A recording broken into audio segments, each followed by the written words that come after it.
lot of people undersell themselves, and so I think that's a good point, though, that you don't want to be the cheapest. You want to focus on value and the years of experience that you have.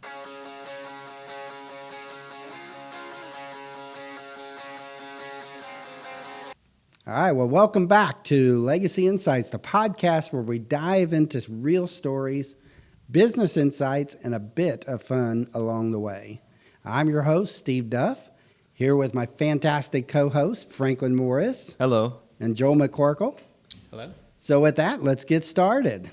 Well, today we are really excited. We've got Mark Napier here with us. And Mark, thank you so much for joining us and for being willing to be on our podcast. And we've talked about it quite a bit over the last several months. Mark's done a lot of design work and things for us. Mm-hmm. But Mark, let's just open it up. Will you tell us a little bit about yourself?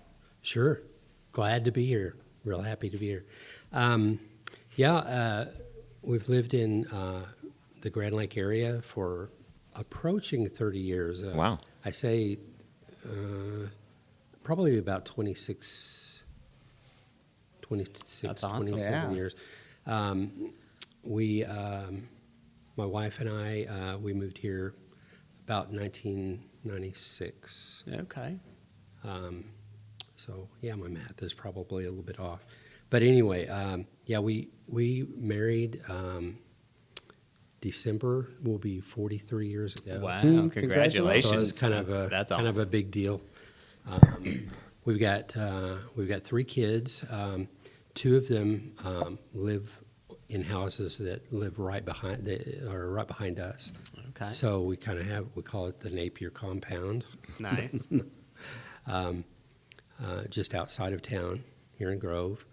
And my youngest lives in Pawhuska, so we're kind of all close together, which is great, to have your family pretty close together. What brought you to the Grand Lake area? I grew up in Knoll, so almost Grand Lake area. And I, for many years, I worked at Walmart in Bentonville, commuted from Knoll to Bentonville, and our house sold eventually. Our house was on the market.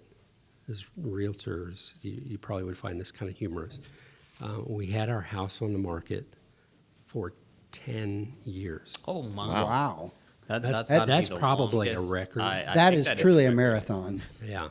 So eventually it sold, and then during that time, we had become involved in a church in Grove. So we were commuting from Knoll to Bentonville to work, and from Knoll to Grove to church. Okay. And so we were super involved in our church, and so we were at a crossroads. Our house sold, and so do we move to Bentonville or do we move to Grove? Mm-hmm. And so we prayed about it, and we said, let's see if we can find work in Grove, and we did. Awesome. And so I made the kind of a pretty ground-shaking move, and I walked away from Walmart, and I said, okay, God, let's see what happens here. So we moved to Grove, and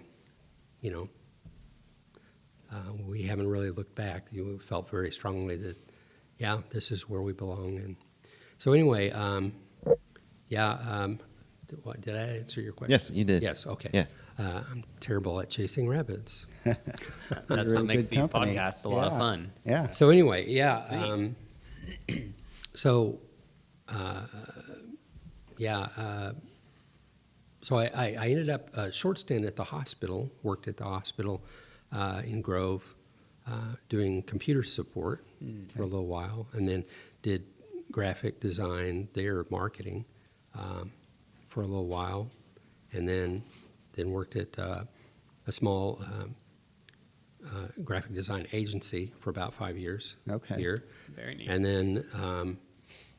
then ended up, after that, I moved to, or didn't move, still lived in Grove. I commuted to Siloam Springs and worked at Dayspring for about 18 years. Okay. Which is, Dayspring is a Christian card company that is a subsidiary of Hallmark. So, Okay. And that's the last corporate job that I've worked at. And after that, I'm actually been looking for full-time employment. I'm still kind of in the process of trying to figure out, well, do I work for another corporate job? Mm-hmm. But in the process of that, I'm kind of still doing freelance work on the side, which kind of roundabout probably the next question that you were kind of going to dance around to.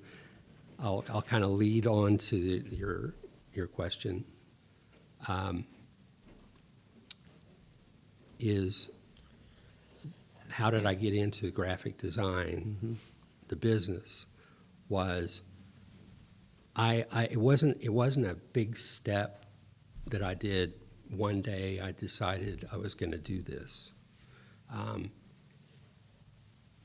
It's really been a process during my whole career. Gotcha. Really from day one, I've been doing freelance graphic design. And really the only thing that's changed is after I left Dayspring, I just formalized it. Mm-hmm. I made business cards, mm-hmm. and I made a website, and which really I probably should have done, 10 years ago, because I've been doing it pretty much word of mouth, right? Which is probably one of the most effective in my line of work. Is probably one of the most effective methods of advertising. Anyway, okay. Is going to be, just the word of mouth, and I feel like I'm rambling a lot. You're doing good. No, you're kind of doing our job and your job. How about it's great. How about I be quiet for just a second so you can ask us something? No, you're doing fine. You asked, maybe along those lines, one of the reasons I was so excited about having you on the podcast is because I think there's a lot of people out there that have a unique skill or a special skill, and they may not necessarily want to walk away from their full-time job. Right. But they have this skill that can provide a service or a product to people, but they don't know how to get out there and do that.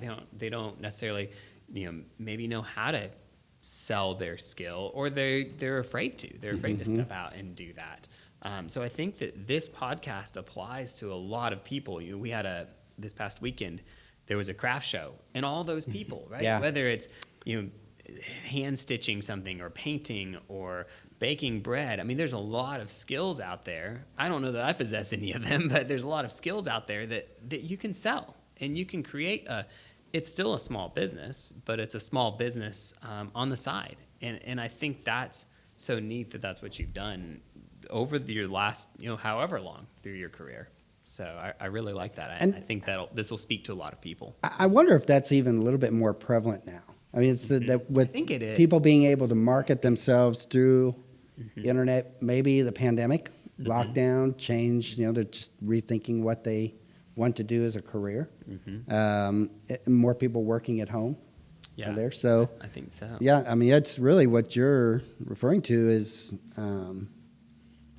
it's so many people are walking, like Joel said, walking that path that you have walked. And it'd be great to be able, like you said, kind of focus on that a little bit today and help them along their path. Kind of gives you, you have the ability to kind of ease into, mm-hmm. It's not like you're walking off a cliff. Mm-hmm. Like I was thinking, you're not,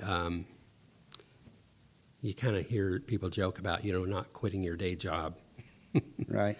And really, there's a little bit of wisdom in that, that usually you're not going to have, no matter what business that you're in, rarely is it going to be an overnight success. Mm-hmm.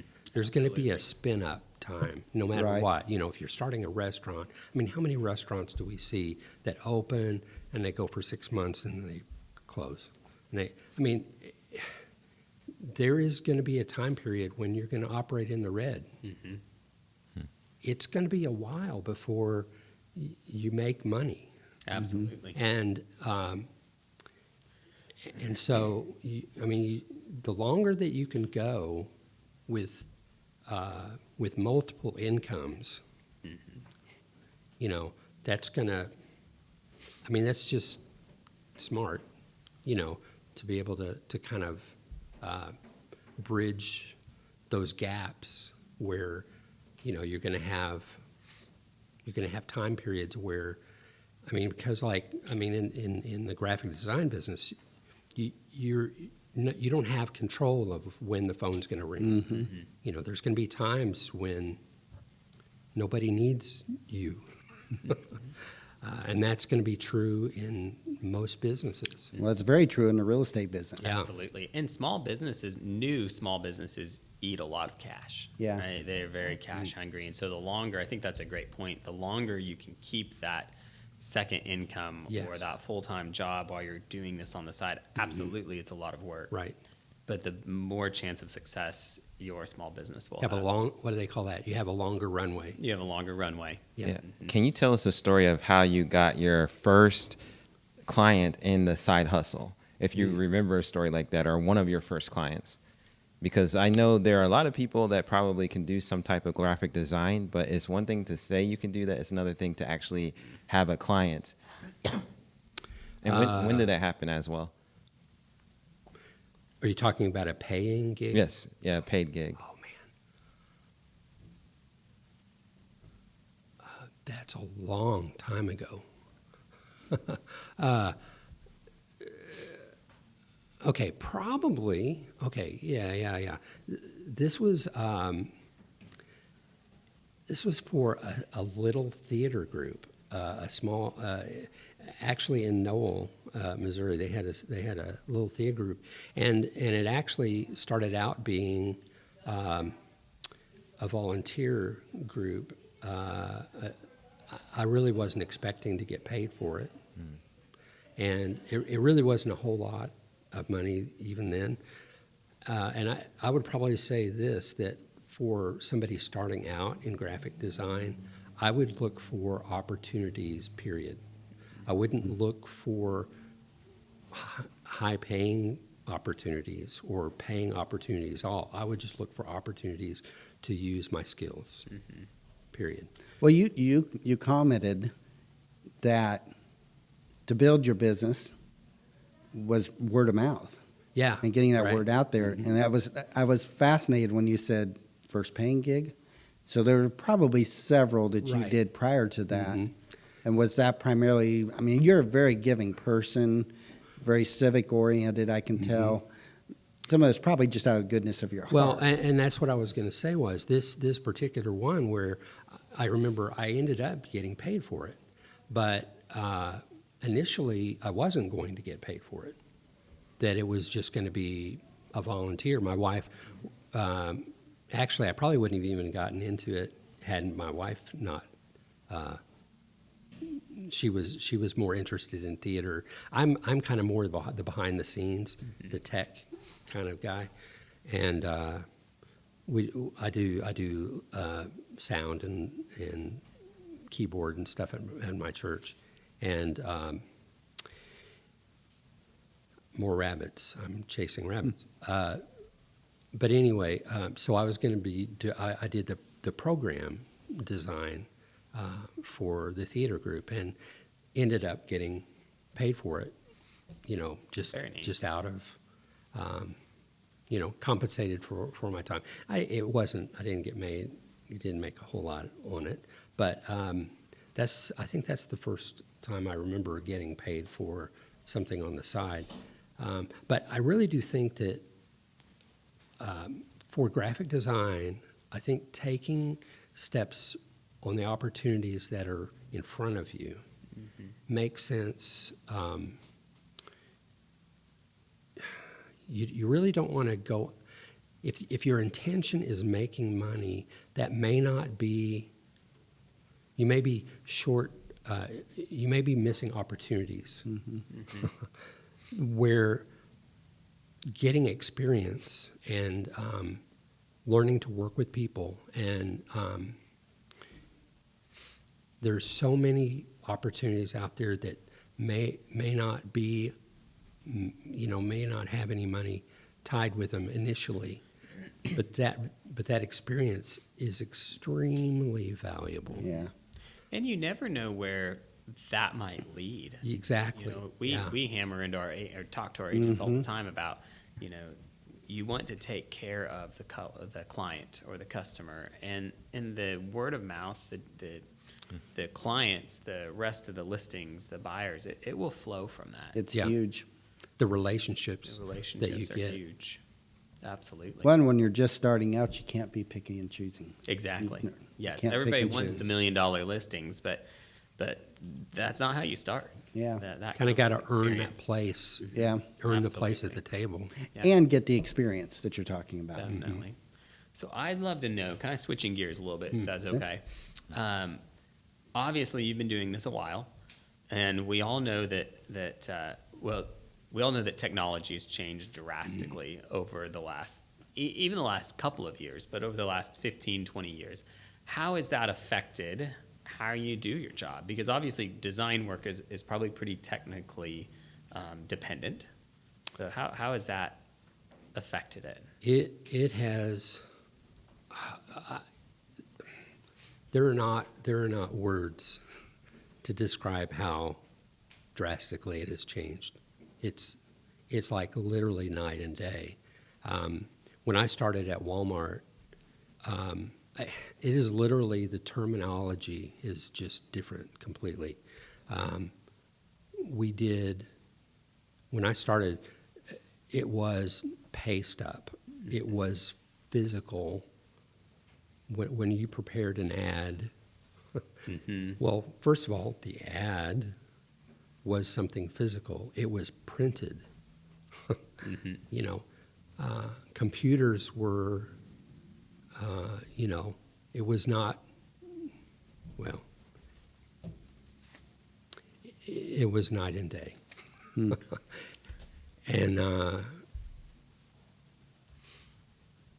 it's just something that would, somebody doing graphics today, somebody out of school, it's something that would be, it's just hard to even have a conversation with them about how it used to be, Has it enhanced creativity? I think Think. That's an interesting question. You had more options that you can throw out there Yes, in a shorter period of time? that's an intriguing question. Because I think that there are, in a lot of aspects, it has. But I think that there are parts of it that maybe perspective has been limited to. Okay. That we don't, leading the question, your AI, we were talking a little bit before Yeah. the show started. AI has opened many, many doors, and many doors will continue to open there. Right. But AI is not a human brain. Right. And there are the aspect of human creativity. It's not the same. Machine learning is not the same Yeah. as people learning, and I think that the repetitiveness. There's huge advantages that the computer gives us on repetitive tasks, but thinking outside the box is where it falls short. And there's things, I know Franklin was talking about some things that he had AI that tested, and some things it hits and it's pretty intriguing, and sometimes it just misses. Yeah. It's like, no, it doesn't get it, you know. And like in particular Photoshop, there's a lot of really intriguing things that Adobe has done with Photoshop, where you can do like you can just select a certain area, and with AI you can say, put in this, like I could do like a photo of the lake. I could, you know, part of the lake, and I could say, put in an alligator, and it's kind of scary. It will put an alligator. Makes it look very realistic. and it makes it look really realistic. Wow.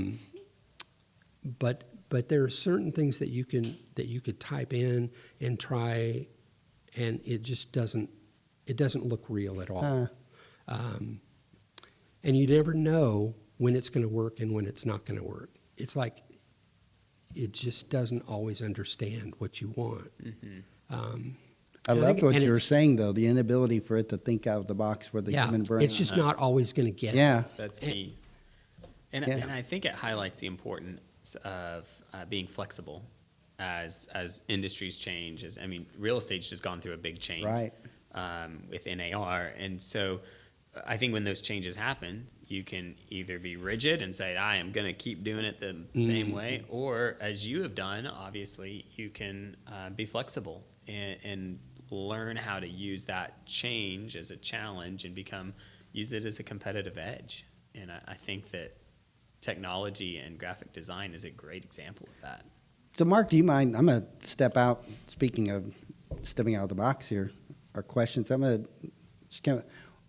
What was the challenges, or were there challenges going from a corporate environment, a corporate paycheck, to freelancing, which is self-employed? What were some of the challenges or did you come across any challenges? I mean, that's a big change, is even your daily routine. Man, one of the really hard things is coming up with the price of, what do you charge? Well, Franklin, that was one of your questions. Yes, I wanted to know that, and there's so many questions about that too, but I'll let you go ahead. That's a really, really hard thing. There are, it's all over the place, you know. Obviously, you know, one of my, because I not, you know, really we've talked primarily about graphic design, and that probably at my heart of hearts, that's what I am. But I also do Macintosh computer support. It's kind of an outgrowth of my graphic design, because that's the tool that I use, and so I've done that support for probably since about 1987. So Wow. I've used Macs for that long. You used Macs before Macs were cool. Yeah, I used Macs during the dark years, during the dark ages of Macs. But there's so the reason I bring up Macs is because Steve Jobs said a few things that Macs have always been kind of expensive, and more expensive than Windows-based computers. And one of his comments was, he said stuff like, he didn't want to be, raced to the bottom on price, that he didn't want to be, the race to the bottom feeders, and that kind of thing. And I've thought about that. It's like, you don't want to get into the race to the bottom. You don't Right. want to Right. how about we focus on value? Am I giving my customers the value they need for the dollar they spend? Right. And so that's kind of the approach that I've always taken. And you kind of bounce back and forth on on the kind of business that I'm in. Some people they'll quote a quote for the project. Mm-hmm. And I've taken the approach that usually I'll do an hourly rate, and I'll kind of do a rough idea of it's probably going to be roughly this many hours. Mm-hmm. It's not, an ironclad deal, but I've always felt like I've always wanted to make sure that my clients, when I work with them, that they feel good about what I've given them, that I've given them at least, in fact, I tell them, I'm rambling here, I round down on my hours. Right. I don't round up. I think we're all guilty of that in some form. I round think down. A lot Yeah. of people undersell themselves, and so Yeah. I think that's a good point, though, that you don't want to be the cheapest. You want to focus on value and the years of experience that you have. Right. I mean, there's a lot of value in that. Yeah. Yeah. I think, we're certainly guilty in the industry of real estate, and I think it's across the board, whether it was banking, whether it's retail. We're so quick to play that price. Oh, well, instead of really doing what you were saying, expressing the value that they're getting for the price that they're paying. Yeah. And I think we're just, as a general rule, I think we're too quick. And along your lines, Yeah. what you're saying, Joel, that And- we undersell ourselves. And those are the customers or the clients that you want. You don't, on average, the customer that's just out there to get the very cheapest, best deal, that's not the customer that you always want. That's not necessarily going to be the easiest customer. I prefer the ones in different lines of work, the ones that are willing to pay for value. They respect your time, and they respect your value, and they understand it. And I think that's important. Well, and Mark right now is working with us on a campaign that we're putting together, and it really our goal is to be able to show that value, not only from a pricing standpoint, but understand who we are and how we separate ourselves from the rest of the Absolutely. other brokerages, our competition. What are we doing differently there? And Yeah. I think now you have competition, and one of my questions is, how do you stand out from that competition? There are places like online, like Fiverr, where people have at least historically been able to get designers maybe for $5. And then you have AI, which some of that you can just type a sentence and AI will do things. And like what y'all were saying, you don't want to undersell yourself, but then you might not want to make the price too high, but you want to make the price just right. How do you stand out and then also show people the justification for those type of prices? I think that some people, it's just a matter of how much time do people want to devote to doing their own stuff. Like if you own your own business and you want to do your own graphic design and your own marketing, and you can get the tools and you can do it. And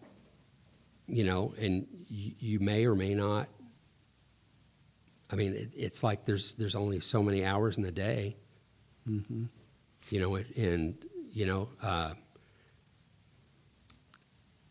can pay somebody else to do it, or you can do it yourself, and you may be successful or you may not. And it's just like I go back to sound. I love sound, and there's in churches, there's so many churches that they'll do their own sound system. That there's kind of a little adage that if sometimes they'll do like 3 sound systems. The first one, they'll try it and then they'll say, okay, that didn't work. Well, okay, I can't do it myself. I'll my buddy down the road, he knows what he's doing. We'll have him do it, and then he didn't know what he was doing.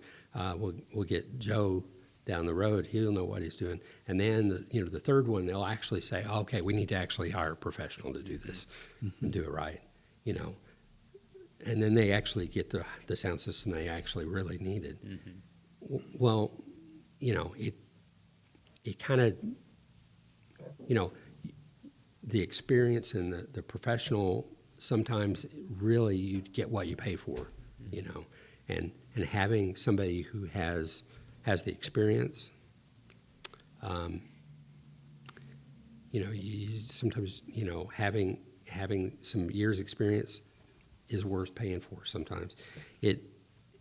Everybody's mileage may vary, it kind of depends on the niche that you're in, Sometimes you hit the nail on the head right away and you can just kind of hit it and not have to fight it too awful hard. Well, Mark, it was, let's see, you designed our latest logo on there. So we went through that process. And that took a month, 2 months, 3 months? Primarily you and I. Yeah. It took so long. Exactly. Yeah, Mark was very good about getting us our ideas. But now working on kind of this marketing campaign, not only the artistic value that you bring to it, but I know I can speak for myself. I am not creative. But I think what you did, too, was a real value is you gave us a different perspective. Because, in the marketing campaign, I don't know that we were truly focusing on our core values, where you brought that up, and now we're kind of gearing it towards that, putting our core values in a tangible way of seeing it in a post, a Facebook post or a marketing piece. And I think same way, too, with the logo that we did. You gave us all these options, and you gave us insights as far as direction that maybe we weren't thinking, as far as a marketing direction, or how do we, I don't know, how do you project what we're thinking, what we want other people to see of us. I don't think a tree in our logo was one of the first things that we had thought of, but down as we were visiting with you and looking at the different designs, it came up with a tree on the side. Yeah, and we would have never come up with that on our own. I don't think so. Or even known to put that into, Chat GPT or whatever it is that creates it. And so I think that's where the value comes in. So question I definitely want to make sure we cover. If you had an aspiring graphic designer come to you and ask for advice on getting started, maybe making it a side hustle or even going full time, what would you advise them? What would be a couple of things that you advise them to do? Well, as we were saying early on, take every opportunity. Even if it's not a paying gig. Yeah. Get experience where you can, because that experience is probably one of the most valuable things. And stay. There are so many different aspects of graphic design. Communication, visual communication is, I like that term, because we used to think of it as graphic design is print, but billboard.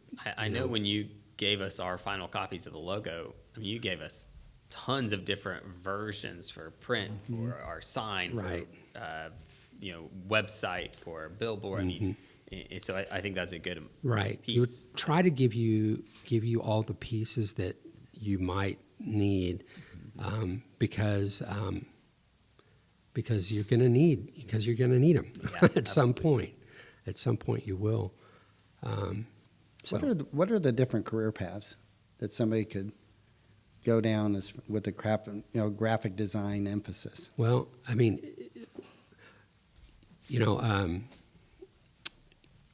my mind goes to print focused stuff, but I mean that's getting to be a smaller and smaller part of the market.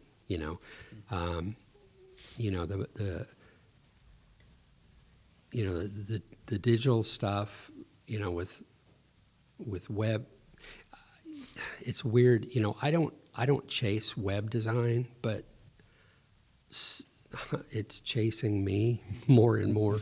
That there are people that, I'll do a logo design for somebody, and next thing I know, they're wanting me to do, their website. It's like, it's not that I hate website design. It's just, it's one of those, the things we're talking about, things changing. Right. There, if I've got 3 different clients on 3 different web platforms, all 3 web platforms do things differently. And maybe I don't do things on the web every week. Maybe it's 3 months between times I edit. They've completely rechanged, the platform changes how they do things since the last time I edit. Wow. So I'm like constantly having to relearn, this is different now from the last, 3 months ago when I edited this site. It's different now. But anyway. I think you make a good point, though. I'm whining. That an entrepreneur has to constantly learn. Yes. That Yes. there's always, and I think the day that you decide you're done learning is the day that you start to go Yeah. downhill. Yeah. Right. I think that's a right. good point. Go backwards. That you brought up there. Yeah, it is definitely that you never stop learning. But web stuff is definitely a huge stuff, and kind of related to that. The broadcast, the video stuff. Sounds like a lot of opportunities out there in the corporate world. Yeah, right. For- Mm-hmm. Yeah, I mean, really, and the thing is, Steve, we could sit here and talk about what the different avenues are, and probably there'll be half a dozen that haven't been thought of yet. Yeah. That'll be, in 6 months or a year, there'll be 6 more that, Because of technology? yeah, there'll be new opportunities, new technologies that will pop up because things are changing that fast. So I am curious, for someone who has that interest, in my opinion, graphic design is kind of one of the cooler occupations. You can do it on your own. It's very creative. Where do you learn to do that? I mean, That was where gonna do be one you of my learn? I mean, questions. it's I'm sure is it taught in high school? Is it where does a person go? Is a university based education, trade school? Well, the schooling I got was a long time ago. Most of the education I got is on the job training. You jump in and you learn by doing. Yeah. And online stuff. But I mean, there are schools that you can get degree in them. But the reality is, when you graduate with a degree, like I say, in a year, 2 years, if you're not learning by doing, It's changing so quickly. Right. it is changing Right. really fast. So you have to be very, very progressive in learning on your own. And that's all of us got to be that way. Right. Absolutely. Right. It's no matter constantly what. If changing. you're a realtor, if you're not, Mm-hmm. I don't even know your business, but I know that if you're not on top of change, it's Yeah. It's going to swallow you up and Yeah. eat you up. You know, Yeah. you've got to be in that mindset. It'll pass you by. Yes. Absolutely. It will literally Right. pass you by. Yeah.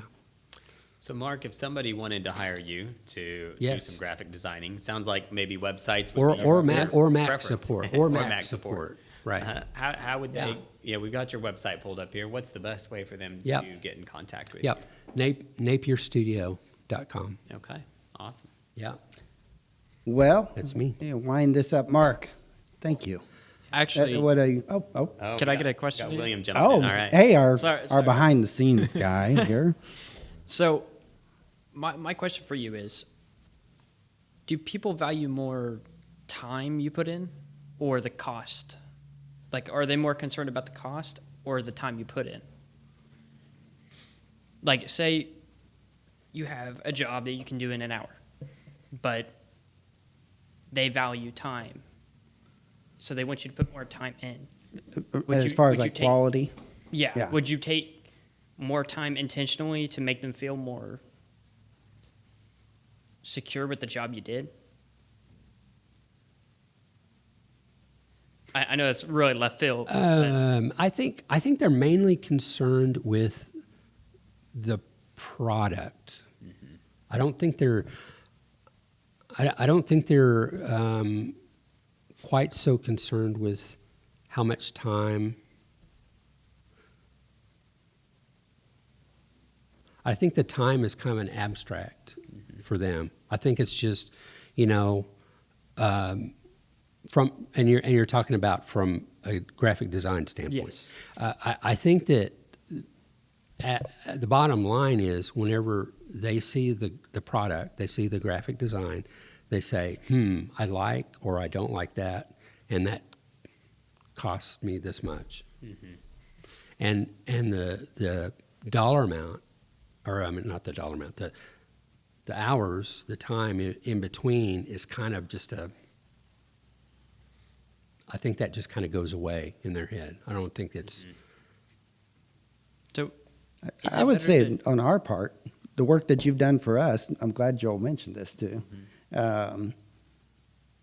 You were very timely. You weren't rushed, but you were very timely in getting it back. It was actually us getting back to you. You know, and that's the and hardest that part, conversation. trying to decide, do we like this tree or this tree, or Yeah, you know, it and was. it's- It got down to discolor that. Well, color. that's one thing that I struggle with a little bit because what and I don't know, we're probably maybe I'm going too far into the weeds here, but one of the things I struggle with as a designer, what I present to you is very much a scaled down version of the number of revisions that I do. Sure, and I'm I bet sure, that's yeah. challenging as well. I'm doing what if I do this? What if I do this? What if I do this? So I may do 12 or 16 different revisions and say, this does not work, this does not work, this does not work. I like this, I don't like this.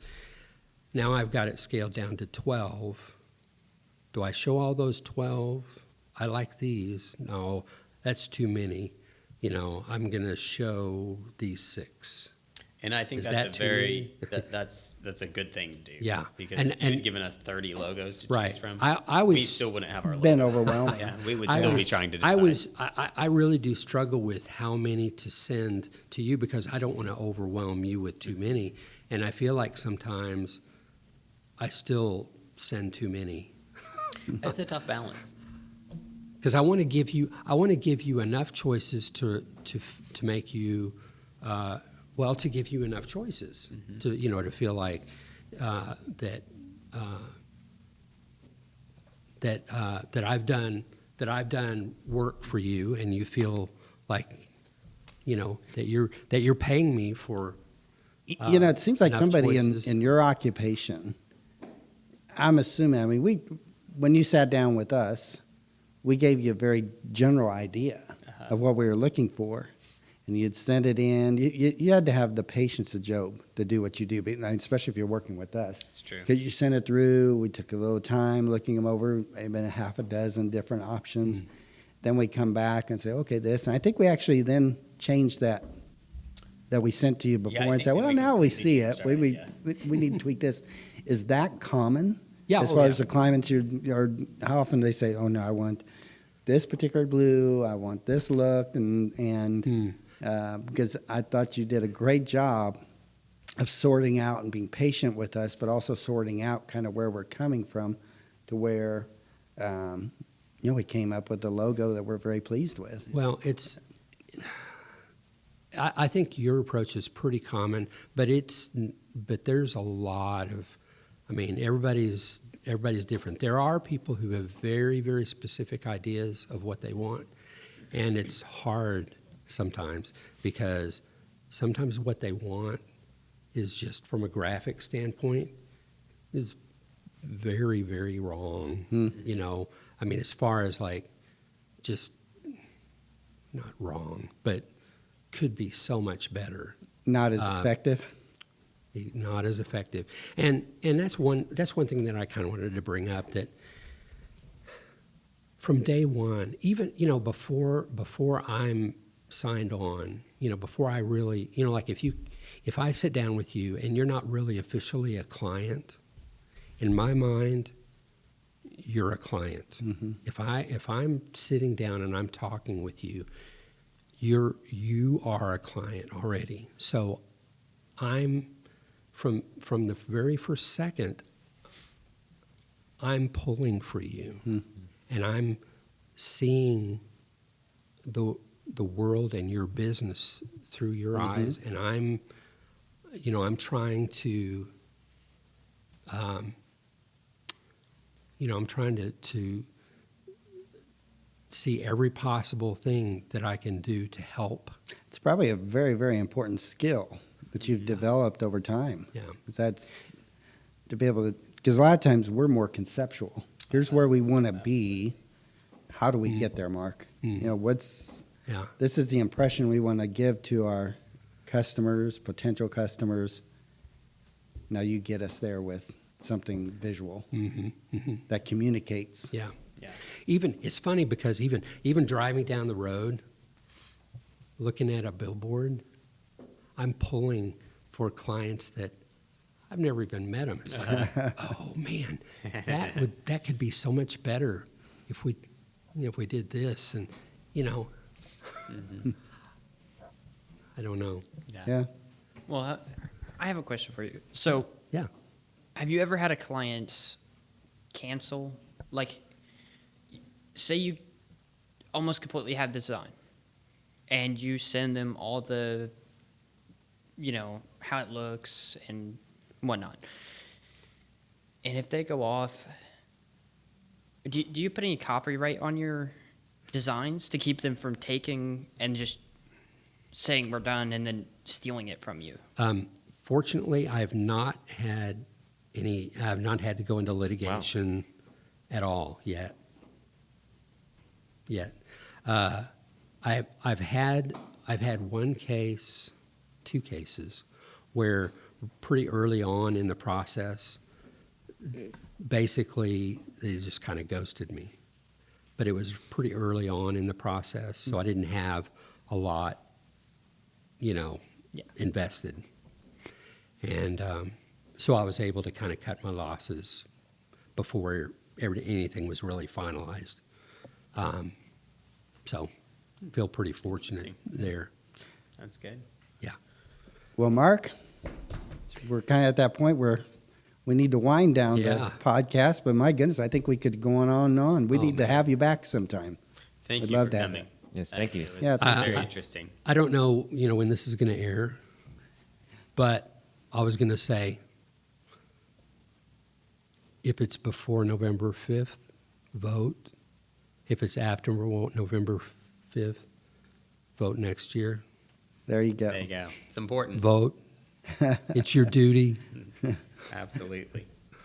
Well, whether it's this election or any election. Yes. Yeah, this one will probably air, I think, after the 5th. Okay. I think in so.